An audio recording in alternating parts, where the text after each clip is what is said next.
Hello everyone, welcome back to another English to Hindi translation video. So दोस्तों, आज मैं आपके लिए एक स्टोरी लेके आई हूँ। चलिए फटाफट से वर्ड टू वर्ड ट्रांसलेट करना शुरू करते हैं इसे हिंदी में और पूरी लाइन का मतलब समझते हैं। तो आज की स्टोरी का टाइटल है the saint and the rich man. ठीक है, सेंट ये वर्ड हमने पहले भी पढ़ा है। सेंट होता है संत या फिर साधु। ठीक है, इसे मैं यहाँ लिख देती हूँ। एंड यानी कि और, रिच मैन, रिच यानी कि धनी या फिर अमीर। ठीक है, मैन यानी कि आदमी। There were two good friends. ठीक है, देयर यानी कि वहां, लेकिन जब हम हिंदी में इसको लाइन को पूरा ट्रांसलेट करेंगे तब देयर का मीनिंग नहीं निकलेगा। ठीक है ना, देयर एक इंट्रोडक्शन देने के लिए लिखा जाता है। ठीक है, वर यानी कि थे, टू यानी कि दो, गुड अच्छे। ठीक है, फ्रेंड्स यानी कि दोस्त या फिर मित्र। There were two good friends, दो अच्छे दोस्त थे। A saint and a rich man, a यानी कि एक, सेंट का मतलब साधु या फिर संत, एंड यानी कि और, अ रिच मैन यानी कि एक धनी आदमी। कौन थे वे दोनों? एक साधु था और एक धनी था यानी कि रिच मैन था। वन डे यानी कि एक दिन, the rich man invited the saint to his house. The rich man यानी कि धनी आदमी ने इनवाइटेड, इनवाइट में ईडी लगा है, पास्ट फॉर्म है। इनवाइट करना, किसी को आमंत्रित करना। ठीक है, पास्ट फॉर्म है तो मीनिंग क्या निकल के आएगा कि आमंत्रित किया। ठीक है, द सेंट यानी कि साधु को, टू हिज हाउस, यहां पर टू का मतलब आ रहा है में, अपने घर में। ठीक है, हिज यानी कि उसके, हाउस यानी कि घर, तो मीनिंग क्या निकला? वन डे एक दिन, the rich man invited the saint to his house. एक दिन धनी आदमी ने साधु को अपने घर में आमंत्रित किया। He made beautiful arrangements for him, he यानी कि उसने, मेड, मेड के दो मतलब निकलते हैं। एक तो होता है किए, किए या फिर किया। ठीक है, और एक को निकलता है बनाया, मेक। मेक की पास्ट फॉर्म होती है मेड। ठीक है, मेक का मतलब होता है करना, कुछ काम करना। ठीक है, उसको भी हम मेक बोल सकते हैं। जैसे मैं कहूं आपको, मेक मी अंडरस्टैंड, मुझे समझाओ, तो समझाने का काम करो। ठीक है ना, तो उसके लिए भी हम मेक का इस्तेमाल करते हैं। इसी तरीके से जो मेड है उसकी पास्ट फॉर्म है, उसका भी इस्तेमाल क्या दिखाने के लिए हम करते हैं कि कुछ या तो बनाया है या कोई कुछ काम किया है। ठीक है ब्यूटीफुल अरेंजमेंट्स, ब्यूटीफुल का मतलब सुंदर। अरेंजमेंट्स क्या होते हैं? अरेंजमेंट्स, अरेंजमेंट्स होती है व्यवस्थाएं।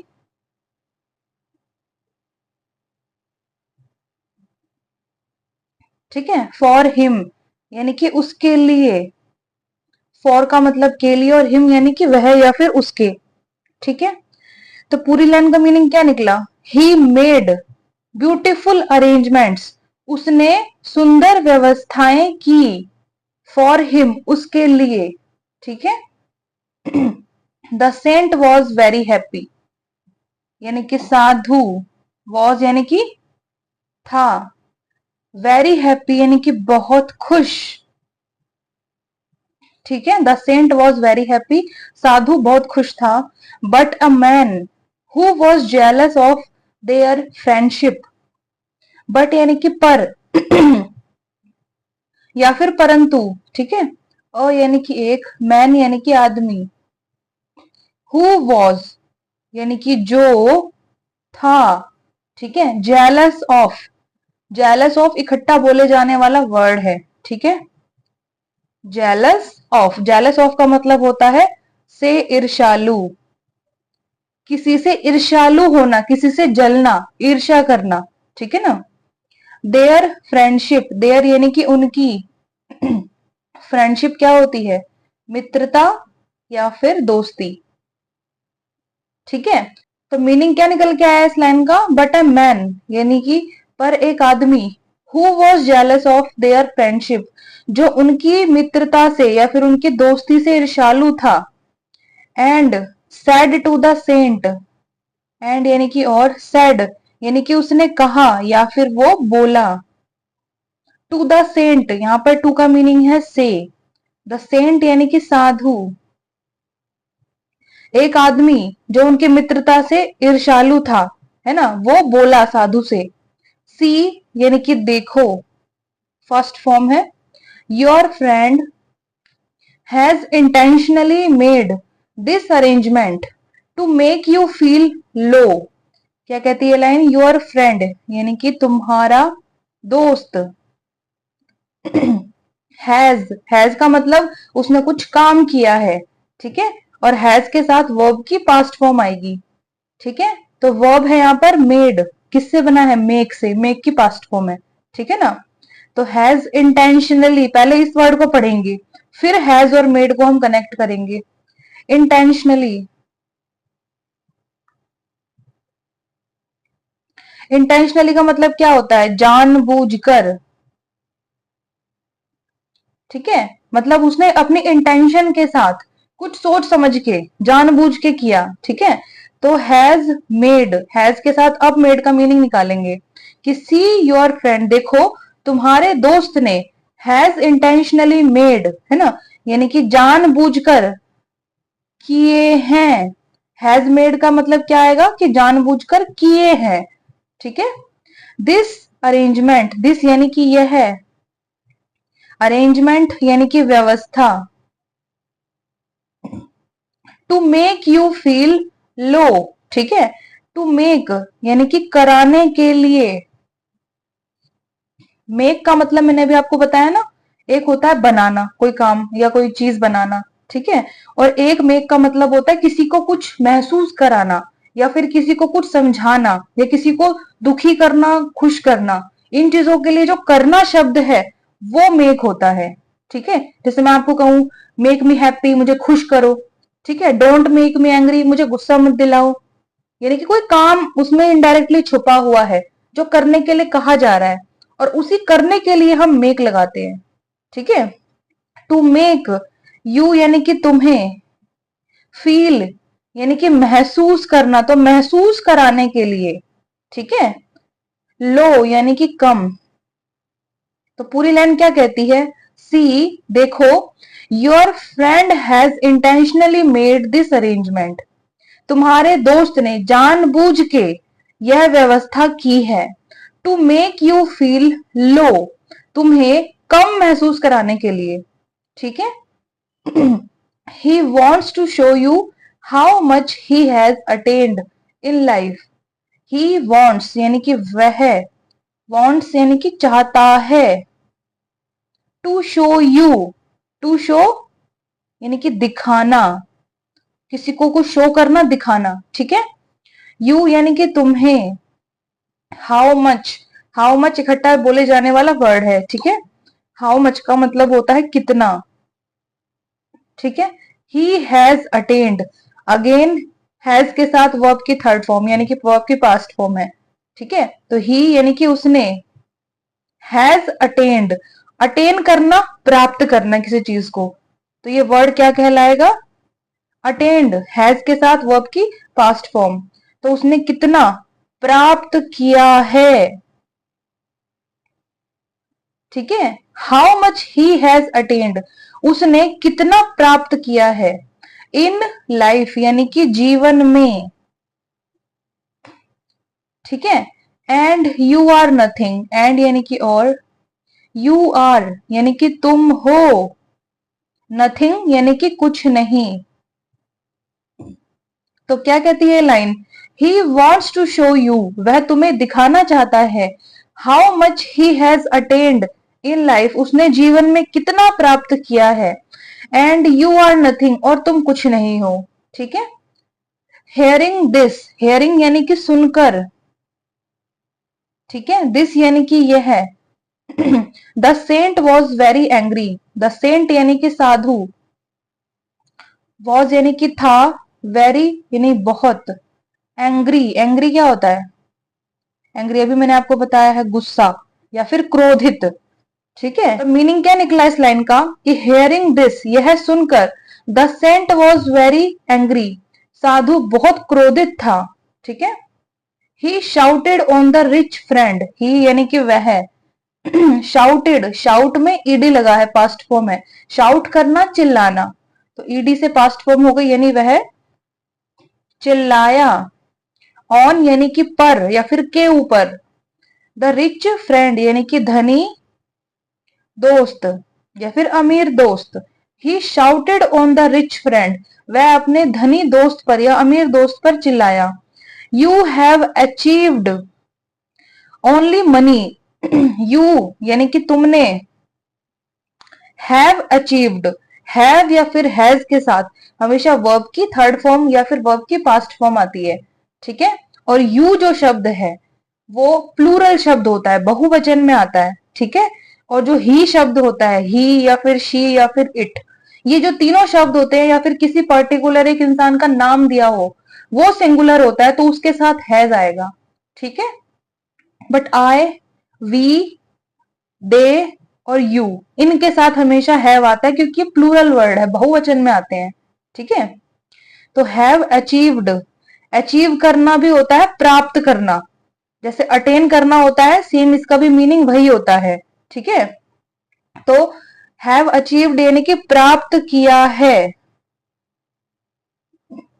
अटेन भी लिख सकते हैं आप, अचीव भी लिख सकते हैं, ठीक है। यू हैव अचीव्ड, तुमने प्राप्त किया है, ओनली मनी यानी कि सिर्फ पैसा, you have achieved only money, तुमने सिर्फ पैसा प्राप्त किया है। But I have got spiritual knowledge, but यानी कि पर, आई हैव गॉट, गॉट किससे बना है, गेट से बना है, जीईटी गेट, गेट की पास्ट फॉर्म, ठीक है। तो आई हैव गॉट यानी कि मुझे मिला है, मुझे मिला है, स्पिरिचुअल नॉलेज, स्पिरिचुअल, स्पिरिचुअल का मतलब क्या होता है, आध्यात्मिक, क्या होता है, आध्यात्मिक, अध्यात्म से संबंधित,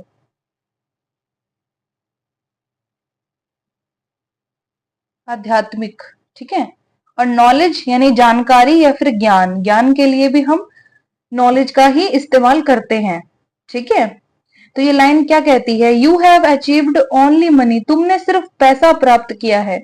but I have got spiritual knowledge, पर मुझे आध्यात्मिक ज्ञान मिला है, ठीक है। आई एम ए सेंट यानी कि मैं एक साधु हूं या फिर मैं एक संत हूं।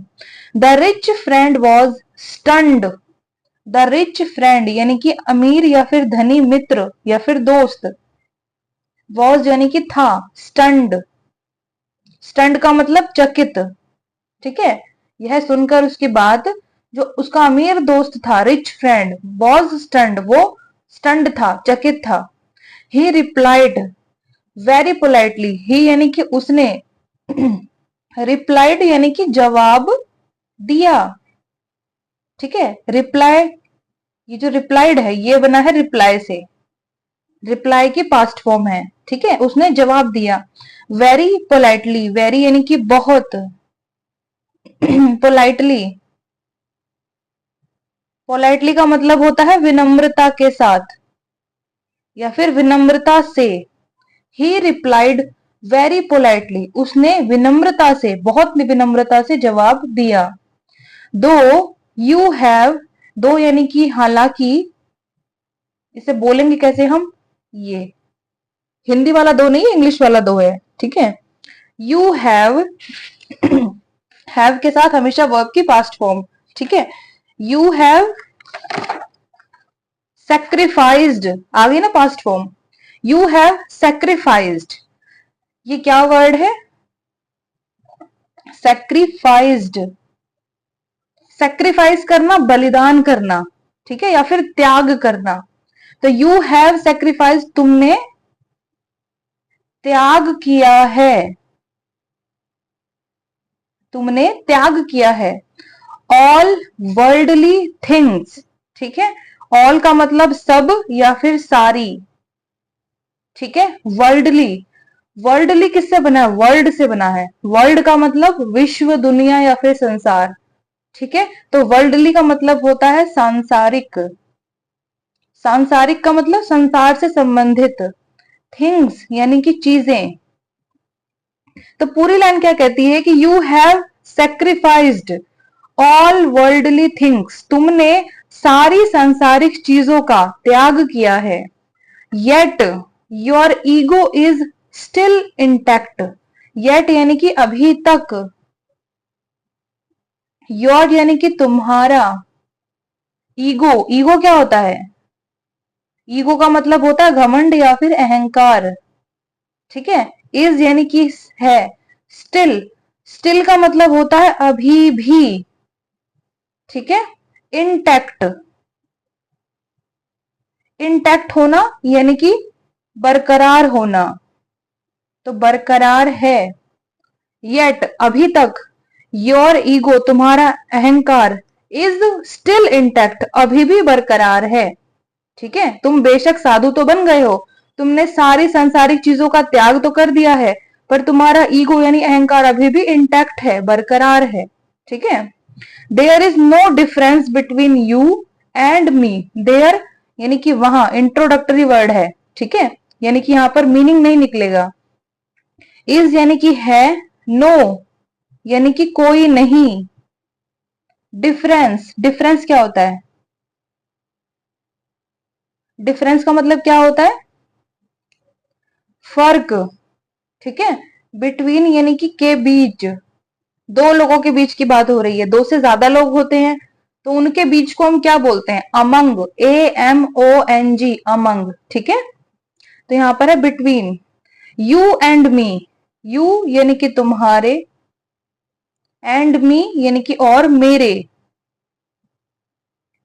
तो पूरी लाइन क्या कहती है कि there is no difference between you and me, मेरे और तुम्हारे बीच कोई फर्क नहीं है। I have an ego for money, I have, यहां पर हैव का मतलब आ रहा है कि मेरे पास है, क्योंकि आगे कोई वर्ब नहीं दिख रहा है, हमें कोई क्रिया नहीं दिख रही है, ठीक है ना। तो आई हैव यानी मेरे पास है। एन ईगो, एन यानी कि एक, ईगो यानी कि अहंकार। फॉर मनी, फॉर मनी यानी कि पैसे के लिए, ठीक है। And you have an ego for sainthood, and यानी कि और, यू हैव यानी कि तुम्हारे पास है, एन ईगो यानी कि एक अहंकार, फॉर सेंटहुड, फॉर का मतलब के लिए, और सेंटहुड क्या होता है? सेंटहुड, सेंटहुड होती है साधुता या फिर साधुत्व, यानी कि जो तुम साधु हो, तो वो साधु होने के लिए तुम्हें अहंकार है, ठीक है ना। तो पूरी लाइन का मीनिंग क्या निकला कि देयर इज नो डिफरेंस, कोई फर्क नहीं है, बिटवीन यू एंड मी यानी तुम्हारे और मेरे बीच। I have an ego for money, मेरे पास पैसे के लिए अहंकार है। And you have an ego for sainthood, और तुम्हारे पास साधुता के लिए अहंकार है, यानी साधुत्व, साधु होने के लिए तुम्हें उस पर अहंकार है। You have lost all that you have achieved, you have lost, ठीक है। अब ये है वर्ब की पास्ट फॉर्म। अब यहां पर हैव का इस्तेमाल हुआ है काम दिखाने के लिए कि कोई काम किया गया है, ठीक है। तो यू हैव लॉस्ट, लॉस्ट बना है लूज से, LOSE, लूज, लूज करना, छोड़ देना, छूट जाना, ठीक है। तो या फिर खो देना किसी चीज को, तो लॉस्ट होती है पास्ट फॉर्म। तो यू हैव लॉस्ट, तुमने खो दिया है। मीनिंग क्या निकलेगा? तुमने खो दिया है, यू हैव लॉस्ट। ऑल यानी कि सब या फिर सारा, दैट यानी कि जो, you have achieved, you have achieved, have के साथ फिर से वर्ब की पास्ट फॉर्म, ठीक है, यानी कि तुमने प्राप्त किया है, यू हैव अचीव्ड, तुमने प्राप्त किया है। You have lost all that you have achieved, जो भी तुमने प्राप्त किया है वो तुमने खो दिया है। ठीक है, जो भी तुमने प्राप्त किया है वो तुमने खो दिया है। किस चीज के कारण? घमंड यानी ईगो के कारण। और जो सेंट होता है, साधु संत होता है, उसमें अहंकार तो बिल्कुल भी नहीं होना चाहिए, क्योंकि अहंकार होता है हमें सांसारिक चीजों पे, जो संसार की चीजें हैं, जो वर्ल्डली थिंग्स होती हैं, उन पे हमें अहंकार होता है। और किसी चीज पे अहंकार क्या होगा? किसी को अपने पैसे का घमंड है, किसी को अपनी खूबसूरती का घमंड है ना, किसी को किसी चीज का घमंड है।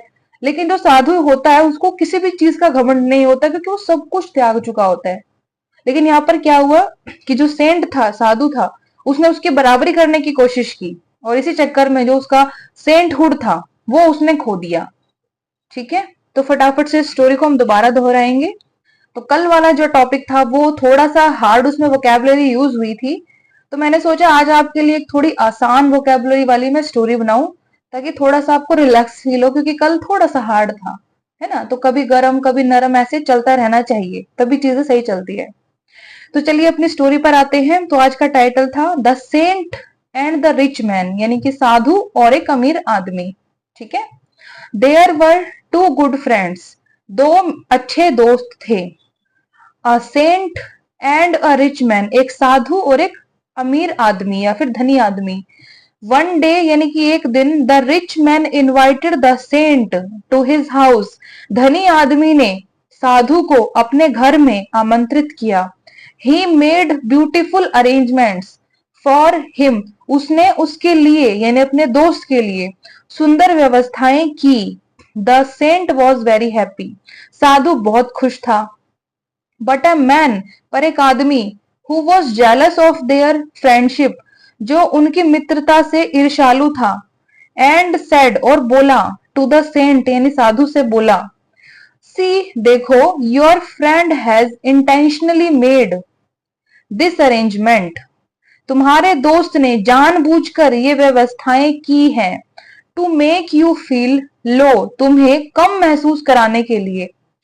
He wants to show you, वह तुम्हें दिखाना चाहता है, how much he has attained in life, उसने जीवन में कितना प्राप्त किया है, एंड यू आर नथिंग, और तुम कुछ भी नहीं हो। हियरिंग दिस, यह सुनकर, the saint was very angry, यानी कि साधु बहुत क्रोधित था। He shouted on the rich friend, वह अपने अमीर दोस्त पर चिल्लाया, you have achieved only money, तुमने सिर्फ पैसा प्राप्त किया है। बट आई हैव गॉट, पर मुझे मिला है, स्पिरिचुअल नॉलेज, यानी कि आध्यात्मिक ज्ञान। आई एम अ सेंट, मैं एक साधु हूं। The rich friend was stunned, धनी दोस्त चकित था। ही रिप्लाइड वेरी पोलाइटली, उसने बहुत विनम्रता के साथ जवाब दिया, दो हालांकि, यू हैव सेक्रीफाइस्ड, तुमने त्याग किया है, ऑल वर्ल्डली थिंग्स, सारी सांसारिक चीजों का, येट अभी तक, योर ईगो, तुम्हारा अहंकार, इज स्टिल इंटैक्ट, अभी भी बरकरार है। There is no difference between you and me, तुम्हारे और मेरे बीच कोई फर्क नहीं है। I have an ego for money, मेरे पास अहंकार पैसे के लिए है। And you have an ego for sainthood, और तुम्हें साधुता के लिए अहंकार है। You have lost all that you have achieved, जो भी तुमने कुछ प्राप्त किया है वो सब तुमने खो दिया है। ठीक है, तो ये स्टोरी जो थी इसमें एक मेन चीज ये थी कि कभी भी दो दोस्तों को किसी बाहर वाले की चुगली चपटी में नहीं आना चाहिए। अगर कोई आपके दोस्त के खिलाफ आपको भड़काता है तो वो चीज आपको अपने दोस्त के साथ बैठकर सुलझानी चाहिए, क्योंकि जिस दोस्त के साथ आप जुड़े हुए हो ना, यानी कि आप थोड़े लंबे समय से जुड़े हो, और कोई भी आपको कुछ आके बोल दे तो आपको उस पर विश्वास नहीं करना चाहिए, ना गुस्सा करना चाहिए ना और कुछ, और खास तौर पे अपनी जो फ्रेंडशिप है उसको तो बिल्कुल भी नहीं बिगड़ने देना चाहिए। ठीक है ना, तो थोड़ा सा हमें इसमें अपना ध्यान लगाना पड़ेगा कि हो सकता है कोई हमें भड़काने की कोशिश कर रहा हो। ठीक है, तो आप क्रोधित होगे, आपको गुस्सा आएगा, आपका दिमाग खराब होएगा, सामने वाले का तो कुछ नहीं जाएगा ना, वो तो मजे लेगा दूर से बैठ के। इसलिए इन चीजों को प्यार से बातचीत से सुलझाना चाहिए। तो आज की स्टोरी का मॉरल पढ़ लेते हैं फटाफट से हम। छोटा सा मॉरल है, कि ego is the end of everything. Ego यानी कि अहंकार, इज यानी कि है, the end, E N D end, एक होता है ए एंड डी एंड, इस एंड का मतलब क्या होता है और, पर ये भी ई एंड डी एंड ही प्रोनाउंस होता है, इसका मतलब होता है अंत। ठीक है, ऑफ एवरीथिंग, ऑफ का मतलब का के की, एवरीथिंग यानी कि सब कुछ या फिर हर चीज। ठीक है, यानी कि ईगो इज द एंड यानी अहंकार अंत है, ऑफ एवरीथिंग सब कुछ का या फिर हर चीज का। तो पूरा मोरल क्या कहेगा कि जो अहंकार है वो सब चीजों का अंत है। अहंकार की वजह से सारी चीजें बिगड़ती हैं, खराब होती हैं, क्योंकि अहंकार अपने आप में एक बहुत बड़ी नेगेटिविटी लिए बैठा है अपने अंदर, बहुत ही बड़ी नेगेटिव चीज है ईगो। ठीक है ना। तो उसकी वजह से हर चीज का हमें नुकसान भुगतना पड़ सकता है, इसलिए अपने अहंकार को कभी भी अपने ऊपर हावी नहीं होने देना चाहिए और अपने मसले को खुद सुलझाना चाहिए जितना हो सके, क्योंकि दूसरे जो लोग होते हैं आज की डेट में ऐसा कोई नहीं है जो किसी की भलाई देखकर या फिर करके खुश हो, बहुत कम ही ऐसे लोग मिलते हैं। ज्यादातर ऐसे लोग हमें टकराते हैं जो एक दूसरे को देख के जेलस होते हैं। ठीक है, तो ऐसा कभी आपके भी साथ हो, कोई आपको भड़काने की कोशिश करे तो आप थोड़ा सा अपना दिमाग का इस्तेमाल करना, अपने दोस्त के साथ या फिर जिसके खिलाफ आपको भड़काया जा रहा है उसके साथ बैठ के उस चीज को डिस्कस करना। ठीक है, बातचीत से हर चीज सॉल्व हो सकती है। तो चलिए दोस्तों, ये पूरी स्टोरी हो गई खत्म। इसको हमने दोबारा दोहरा भी लिया है, कि एक वर्ड को हमने डिस्कस किया है। तो अगर वीडियो अच्छी लगे तो चैनल पर बने रहिएगा, लाइक शेयर सब्सक्राइब जरूर कीजिएगा वीडियो को। और हम कल मिलेंगे रात को 8 बजे किसी दूसरी मजेदार टॉपिक वाली वीडियो के साथ। तब तक के लिए आप लोग खुश रहिए, स्वस्थ रहिए, मस्त रहिए और अपनी इंग्लिश को पढ़ते रहिए। God bless you all.